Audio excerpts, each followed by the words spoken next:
Hello everyone, this is L5 and welcome to the Go Master Toy Review. And today's review we're looking at the 2011 release by Hasbro of the Marvel Studios Iron Man the Armored Avenger action figure review. And today's action figure review we're looking at the Marvel's Initiative War Machine. Now I got this straight from a local toy shop near my work area for $69.90. That's the retail pricing for the figure itself. Now what's surprising is that the moment I reached to the toy shop itself, I was really lucky to actually obtain this figure because this is the only figure left in that toy shop. So I managed to get it immediately without hesitation at all. Despite there's some little bit of pain issues, but I'm still alright with this. Now let's take a look at the front part packaging, especially on the top section there. You got a nice little artwork of the Iron Man Mark 6 armor. You can notice the Mark 6 armor by the shape of the arc reactor, the triangular shape of the arc reactor there, and his arm is raised upwards to charge up his repulsor blast for his palm there. And on the top section here we have the Avengers Assemble logo of the movie characters of Iron Man, Thor and Captain America. Now inside the packaging you will notice the figure itself. Now what's detached is the left side of the cannon itself, the missile launcher, and there's the missile itself, which basically it's the same missile type that has been packaged with the all Iron Man figures from the movie 1 Iron Man figures and movie 2 Iron Man figures and the Armored Avenger as well. Now let's take a look at the back portion of the packaging. Top section there is a smaller write-up stated upgraded with the latest in Stark technology. Jim Rodd stowed easily in training initiative recruits. His military background combined with his experience as a hero gave him an advantage few of the other trainers had. Many of the recruits view him with awe, especially when they witness the sheer power of his armor. And then we have the Marvel's Initiative War Machine image, very nice, and it's launching the missile itself. Here we have the rest of the lineup. We have Crimson Dynamo, which I already reviewed, the Stealth Strike Mark 4 Iron Man, which is painted in blue, it's just a repaint. And we have the Iron Man Mark 5 Evolution armor, which is a repaint of the Mark 5 armor into black and gold. So without further ado, let's open up this packaging so we can blast the figure. Be right back. And we're back after the figure and the rest of the stuff out from packaging. Now the figure's weapons has been detached from its body itself, so we can take a close look on the accessories. Now let's take a look at the missile pack here. The missile pack has a nice little mold there, very nicely done. Top section there you got a plating. At each corner of the plating itself there's a tiny little screw there, very nice.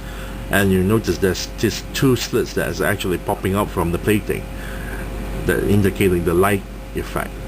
Now here we have 4 little missiles on the front side here. On the side here you got a small little hole that connects this tubing from one end, and bottom end here connects to the right arm. The bottom section here you got a big old hole that connects the figure's right shoulder, like so. Now the paint job is not really well done. You notice there's white paint job on the front side here, but there's a lot of bleeding to the missiles itself because the entire thing is made of black plastic, so the missiles is all in black plastic. So a lot of the white paint job that's smeared or bled onto the edges of the missiles itself, not really well done. Now the two slits that's popping up is painted in white.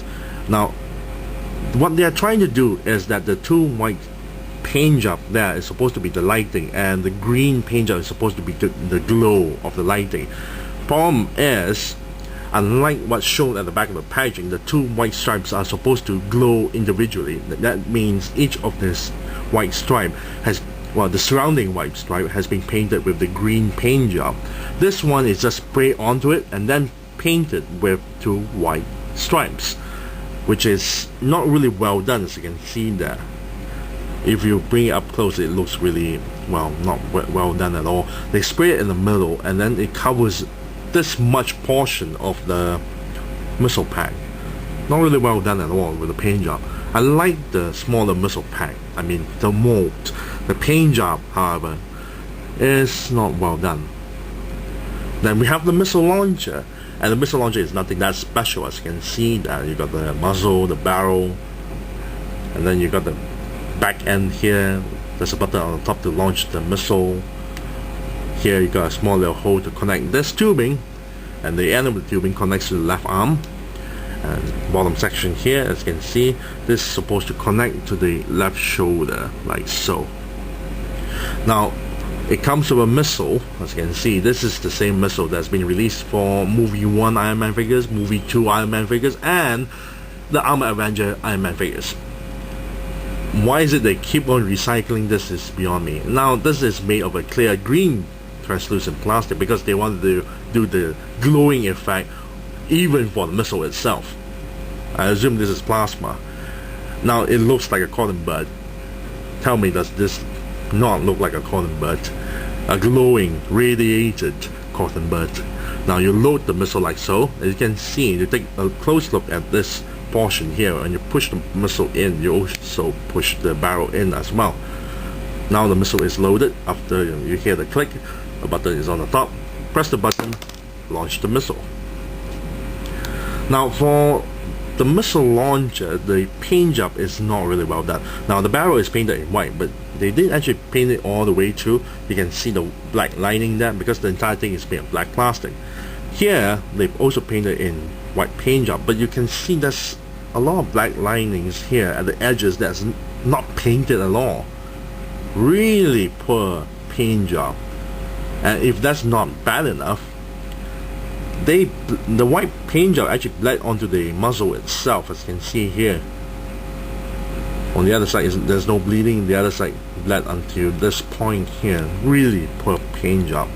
Now, just like the missile pack itself, there are some portions here that's painted in white paint job, and the surrounding white paint job of the light itself has the green spray to make it look like it's glowing, as you can see here. Some of the green spray paint job is not green enough because you're hardly able to see anything. Like this one, you're hardly able to see anything at all. And some of the spray really are messy because you can see all the spots of the spray covering even the bottom section of the muzzle itself. So there's this bottom section of the muzzle, as you can see, some of the spray is not really well done. Like, they actually spray on one side rather in the center point here. Really poor paint job. Not really well done. Put this one side. Now let's take a look at the figure's paint job. Now majority of the parts that's been used is black plastic material, as you can see here, but there's quite a number of paint application applied onto the entire figure itself. For starters, the face has been painted in white, the upper biceps, the back portion of the neck, so that's the front portion as well, side of the ears, side of the waist, the ball joints, the thighs, and the feet. But the problem is the white paint job, some portion is not quite well deep enough, so it shows a little bit of gray, like this section here, side of the face is a bit gray. So that's the side of the upper bicep here. Also the side of the waist is not really well done. The thigh on this section.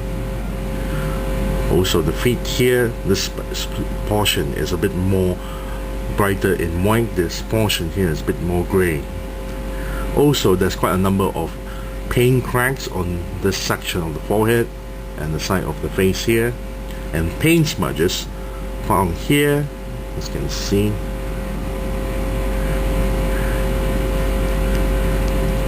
Paint bleedings.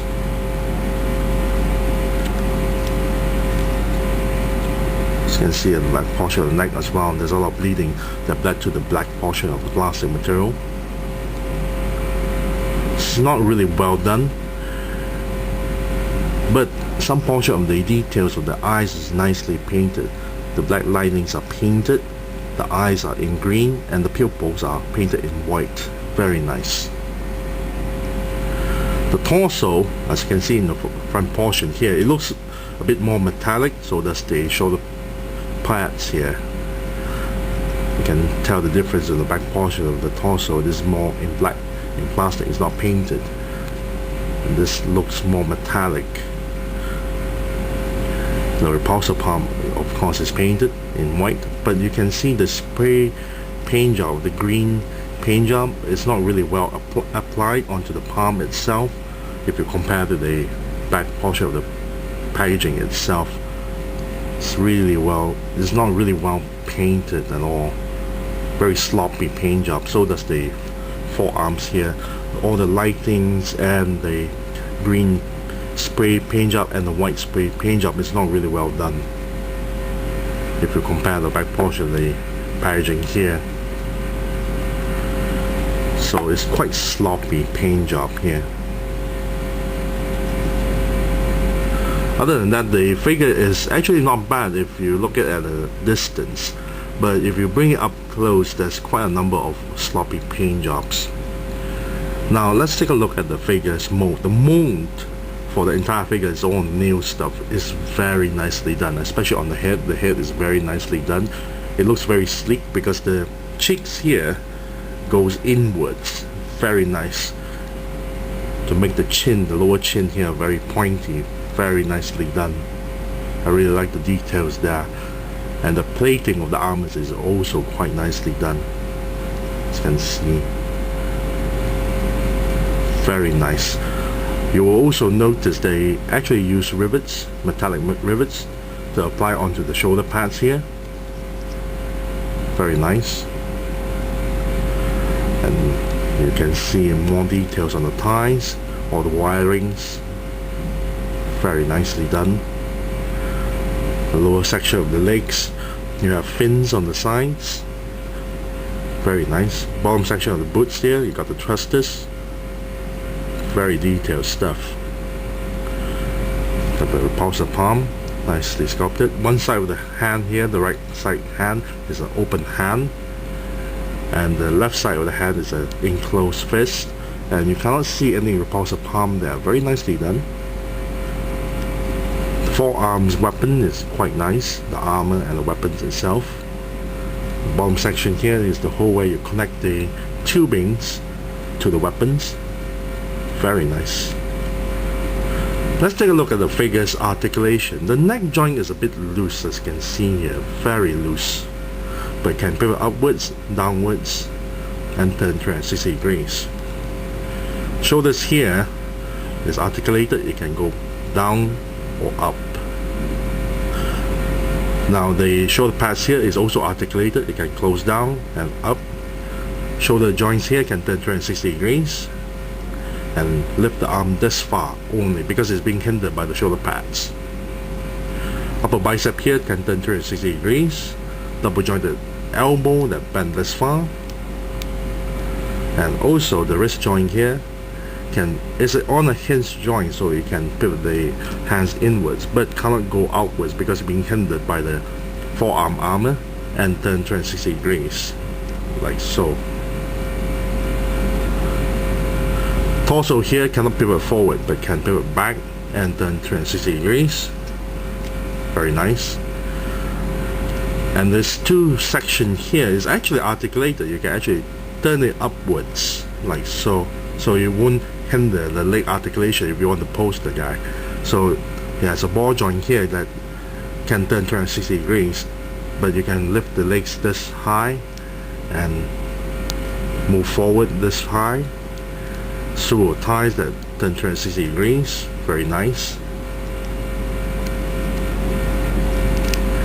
Double jointed knee that bend this far, and ankle joint that pivot downwards and upwards and turn 360 degrees. Very nice mold. I really like the details of the figure's mold. The paint job, however, is not really that great, but it's not bad. Now let's equip the figures with all the accessories. First we have the missile pack and the missile launcher. Now this missile launcher, it wouldn't connect the peg very well. The moment you turn it, it kept on popping off. So this is all you can push into, but the moment you turn it, it will just pop off. The tubings that connect to the hand.